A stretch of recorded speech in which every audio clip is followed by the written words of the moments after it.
Heto na yata yung isa sa pinaka nahirapan akong trabaho mga guys. Mag-host kasi si Chawat ngayon. Kaya hetong dala kong band paper, ilang araw ko na din itong binabasa. At ilang araw na din dumudugo yung ilong ko.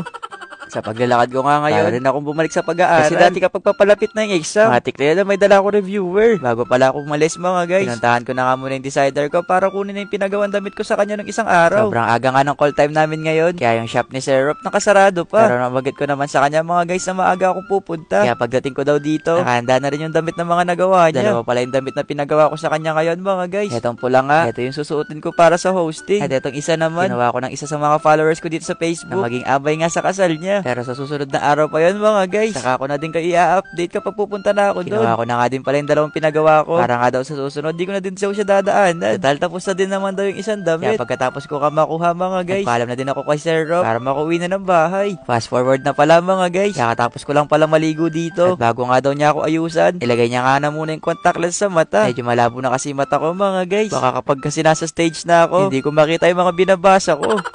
Mabilis lang din pala ako ayusan ni ate. Umabot lang ng ilang minuto bago matapos. At sa tuwing nga na may event ako napupuntahan at inaayusan ni ate, nagmumukha talaga akong tao. Kapag kasi nasa bahay lang ako mga guys, mukha akong dinosaur. Cute! Mukha nga mayaman yung datingan ko dito. Baka akalain nga na makakasalubong sa akin mayaman si Chawot. Pero yung totoo, mayaman lang sa pagmamahal. Cute!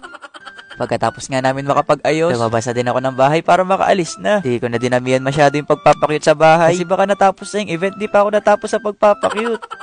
Sa Bulacan lang pala yung event, kaya medyo malapit lang siya dito sa Pampanga. Si Kuya Dennis na nga muna yung magdadrive sa amin ngayon. At si ate naman yung passenger princess.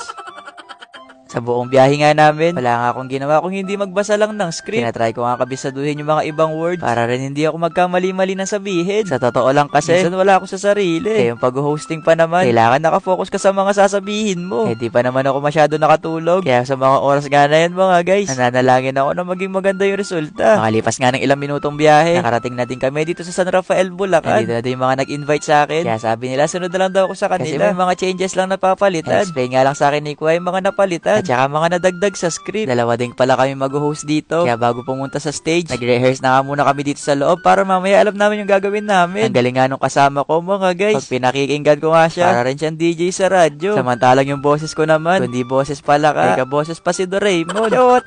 Pagkatapos nga ma-practice yung script, nakilala din sa akin yun din nila sa school na kumuha sa akin bilang host. Natanong ko nga dyan kung bakit isa ako sa mga naging host. Nakakanood nga daw sila ng vlog ko, pero dapat daw talaga isa ako sa magiging guest speaker dito. Pero dinala na lang daw nila ako sa pag-host para bagong experience. Nakakakaba nga to mga guys, kasi first time ko lang din talaga mag-host. Pero andito naman si Kevin, siya na daw bahala kapag mali na daw yung mga pinagsasabi ko sa taas. Sa totoo lang kasi mga guys, yung dating kahinaan ko, ayun nga yung humarap sa maraming tao. Isa yun sa mga kinakatakutan ko, dahil na yung magsalita sa maraming tao. Pero dahil nga sa mga experience na mga nangyari sa akin, unti-unti yun nawala. Lalo na nga ngayon, nakikita ko na may improvement na. At kada may event nga na ganito sa school, alam ko na may mga estudyante yung naiinip. Kaya para matanggal nga sa pagkabagot, bumaba ako para makahanap kung sino pwedeng makasayaw sa pagtitiktok. At yung pagsayaw nga ng TikTok, isa na din talaga to sa paraan para malibang yung mga nanonood. At alam ko din habang nanonood ka, na kahit hindi mo marinig yung tugtog, alam mo yung mga steps na ginagawa namin dito sa taas.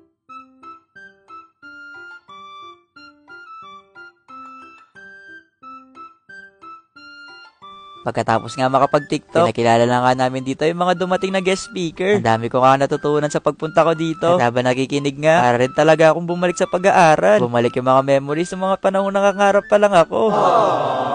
Bumaba din pala kami ni Kevin para bigyan ng chance yung mga estudyanteng gusto makapagtanong sa mga guest speaker. At pagkatapos nga nila makapagtanong sa mga guest speaker mga guys, bumalik na din kami sa taas para i-announce kung sino yung mga nanalo sa mga raffle. Nakastig nga ng mga paraffle nila dito kasi yung ibang students nanalo sila ng laptop, printer, at saka tablet. Dami nga nanalo dito. Pero nung nag-aaral nga ako, malas ako sa mga gantong bunutan. Pero kapag recitation naman ako yung lagi nabubunot. Ayun na! Pero di ko muna ito bababay mga guys, kasi gusto ko muna shoutout yung mga taga-Enyo Baliwag. At saka pakita ko na din sa inyo kung paano ako nanakbag dito sa hagdanan. Ay sobra nyata ako sa kakakaway-kaway. Cute! Pero nakakapagod pala yung pag-hosting. Akala ko kasi dati hindi man. Pero sobrang enjoy naman ako mga guys sa bagong experience. Ayun lang. Bye-bye!